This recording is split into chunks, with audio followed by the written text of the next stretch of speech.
Hi, it's Mrs. McKelvy back with another wonderful story to share with you today. This is the second story in the collection that we're reading that are all excerpts from longer chapter books. And I'll be reading one each day. And then the end of the week, my students will be voting to see which book we'll read in its entirety. Today's story is called Alice in Wonderland, and it's by an author named Lewis Carroll, who is from England. And in this story, there is a little girl named Alice, and she is having an average dull day sitting with her sister outside on a bank. That is until she sees a white rabbit hustling by her, taking a watch out of its waistcoat pocket. Thinking this is a very curious sight, she follows the rabbit down the rabbit hole, plummeting past cupboards and bookshelves. Thus begins a day full of zany adventures.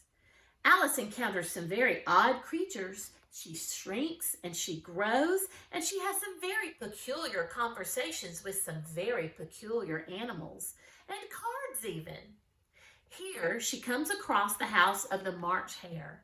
It has chimneys shaped like rabbit ears, and a roof thatched with fur. This is the chapter called A Mad Tea Party from Lewis Carroll's Alice in Wonderland. There was a table set out under a tree in front of the house, and the March Hare and the Hatter were having tea at it. A dormouse was sitting between them, fast asleep, and the other two were using it as a cushion, resting their elbows on it and talking over its head. Very uncomfortable for the dormouse, thought Alice. Only, as it's asleep, I suppose it doesn't mind. The table was a large one, but the three were all crowded together at one corner of it. No room, no room, they cried out when they saw Alice coming. There's plenty of room, said Alice indignantly, and she sat down in a large armchair at one end of the table. Have some wine, the March Hare said in an encouraging tone. Alice looked all around the table, but there was nothing on it but tea. I don't see any wine, she remarked. There isn't any, said the March Hare. Well, then it wasn't very civil of you to offer it, said Alice angrily. It wasn't very civil of you to sit down without being invited, said the March Hare. I didn't know it was your table, said Alice. It's laid for a great many more than three. Your hair wants cutting, said the Hatter. He'd been looking at Alice for some time with great curiosity, and this was his first speech. You should learn not to make personal remarks, Alice said with some severity. It's very rude. The Hatter opened his eyes very wide on hearing this, but all he said was, Why is a raven like a writing desk? Oh, come, we shall have some fun now, thought Alice. I'm glad they've begun asking riddles. I believe I can guess that, she said out loud. Do you mean that you think you can find out the answer to it? Said the March Hare. Exactly so, said Alice. Then you should say what you mean, the March Hare went on. I do, Alice hastily replied. At least, I mean what I say, and that's the same thing, you know. It's not a bit the same thing, said the Hatter. Why, you might just as well say that I see what I eat is the same thing as I eat what I see.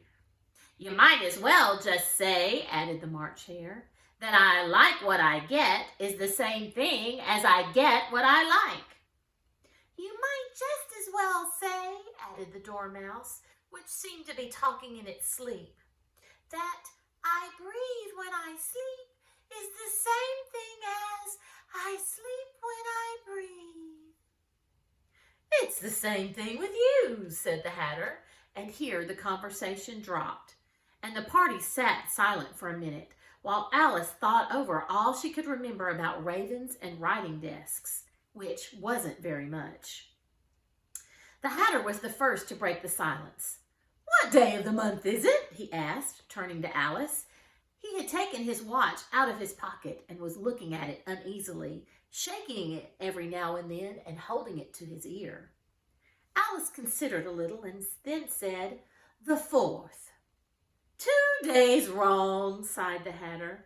I told you butter wouldn't suit the works, he added, looking angrily at the March Hare. It was the best butter, the March Hare meekly replied. Yes, but some crumbs must have gotten in as well, the Hatter grumbled. You shouldn't have put it in with a bread knife. The March Hare took the watch and looked at it gloomily. Then he dipped it into his cup of tea and looked at it again. But he could think of nothing better to say than his first remark. It was the best butter, you know. Alice had been looking over his shoulder with some curiosity. What a funny watch, she remarked. It tells the day of the month, and it doesn't tell what o'clock it is. Why should it? Muttered the Hatter. Does your watch tell what year it is? Of course not, Alice replied very readily. But that is because it set days the same year for such a long time together. Which is just the case with mine, said the Hatter. Alice felt dreadfully puzzled. The Hatter's remark seemed to her to have no sort of meaning in it, and yet it was certainly English. I don't quite understand you, she said, as politely as she could. The Dormouse is asleep again, said the Hatter, and he poured a little hot tea upon its nose.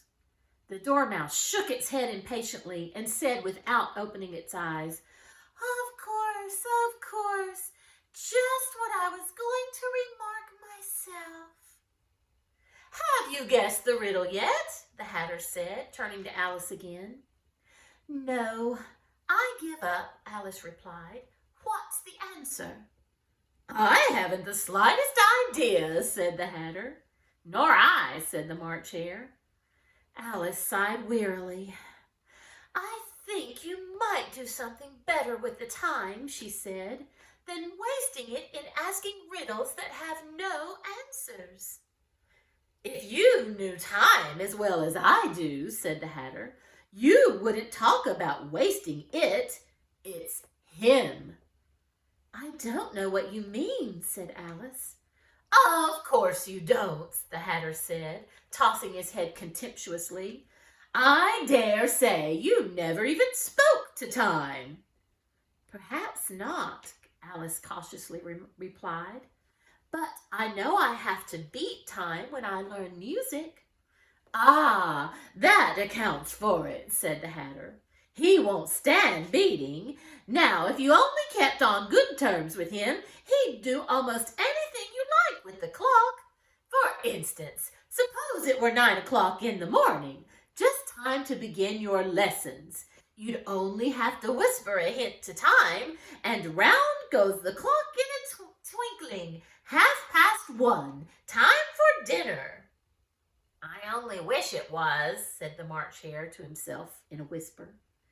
That would be grand, certainly, Alice said thoughtfully. But then I shouldn't be hungry for it, you know. Not at first, perhaps, said the Hatter. But you could keep it to 1:30 as long as you liked. Is that the way you manage? Asked Alice. The Hatter shook his head mournfully. Not I, he replied. We quarreled last March, just before he went mad, you know, pointing with his teaspoon at the March Hare. It was at the great concert given by the Queen of Hearts, and I had to sing, Twinkle, twinkle, little bat, how I wonder where you're at. You know the song, perhaps? I've heard something like it, said Alice. It goes on, you know, the Hatter continued, in this way. Up above the world you fly, like a tea tray in the sky. Twinkle, twinkle. Here the Dormouse shook itself and began singing in its sleep. Twinkle, twinkle, twinkly, twinkle. And went on so long that they had to pinch it to make it stop. Well, I'd hardly finished the first verse, said the Hatter, when the Queen bawled out, He's murdering the time! Off with his head! How dreadfully savage, exclaimed Alice. And ever since that, the Hatter went on in a mournful tone, He won't do a thing I ask. It's always 6 o'clock now. A bright idea came into Alice's head.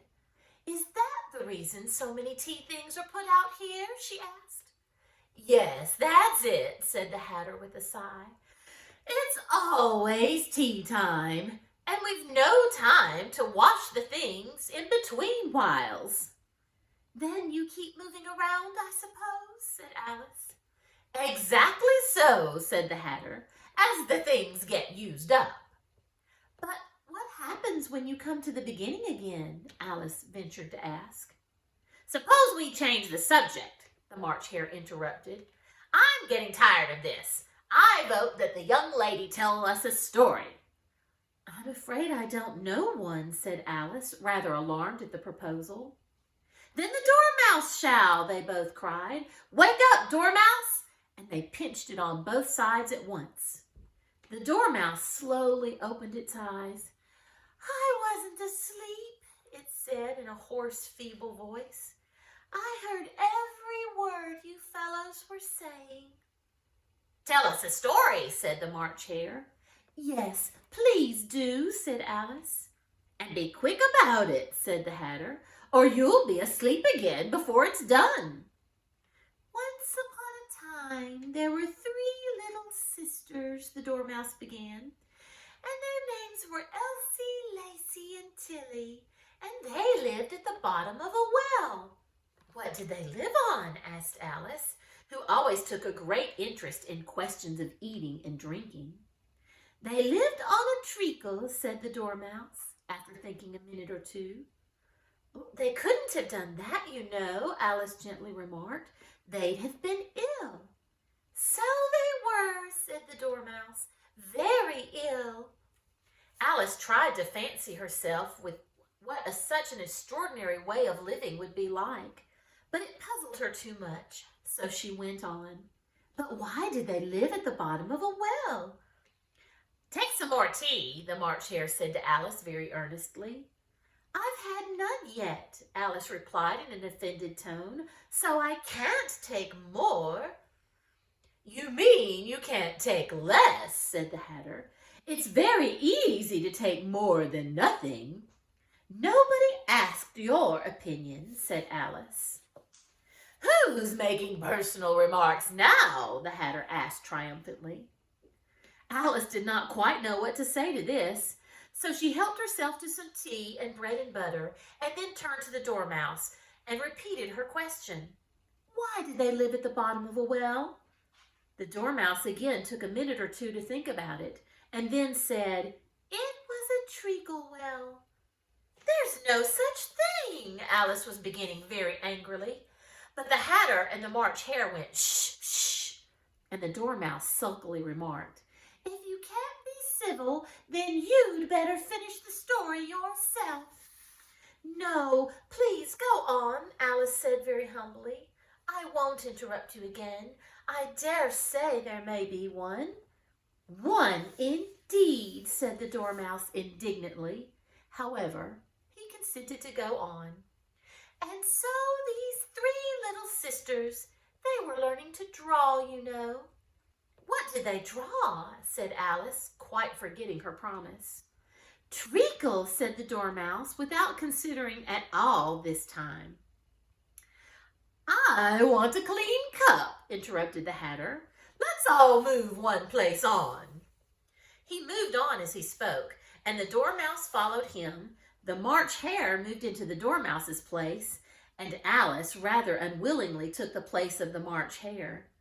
The Hatter was the only one who got any advantage from the change, and Alice was a good deal worse off than before, as the March Hare had just upset the milk jug into his plate.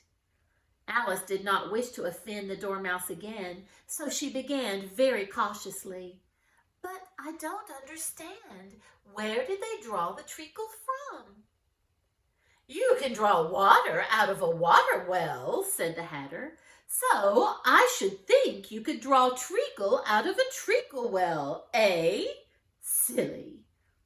But they were in the well, said Alice to the Dormouse, not choosing to notice this last remark. Of course they were, said the Dormouse. Well in. This answer so confused poor Alice that she let the Dormouse go on for some time without interrupting it. They were learning to draw, the Dormouse went on, yawning and rubbing its eyes, for it was getting very sleepy. And they drew all manner of things, everything that begins with an M. Why with an M? Said Alice. Why not? Said the March Hare. Alice was silent. The Dormouse had closed its eyes by this time and was going off into a doze, but on being pinched by the Hatter, it woke up again with a little shriek and went on. That begins with an M, such as mousetraps and the moon and memory and muchness. You know, you say such things are much of a muchness. Did you ever see such a thing as a drawing of muchness? Really, now you ask me, said Alice, very much confused. I don't think. Then you shouldn't talk, said the Hatter.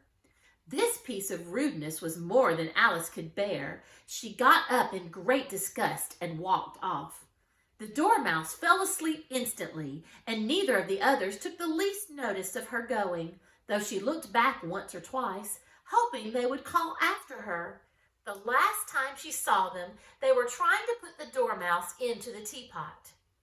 At any rate, I'll never go there again, said Alice, as she picked her way through the wood. It's the stupidest tea party I ever was at in all my life.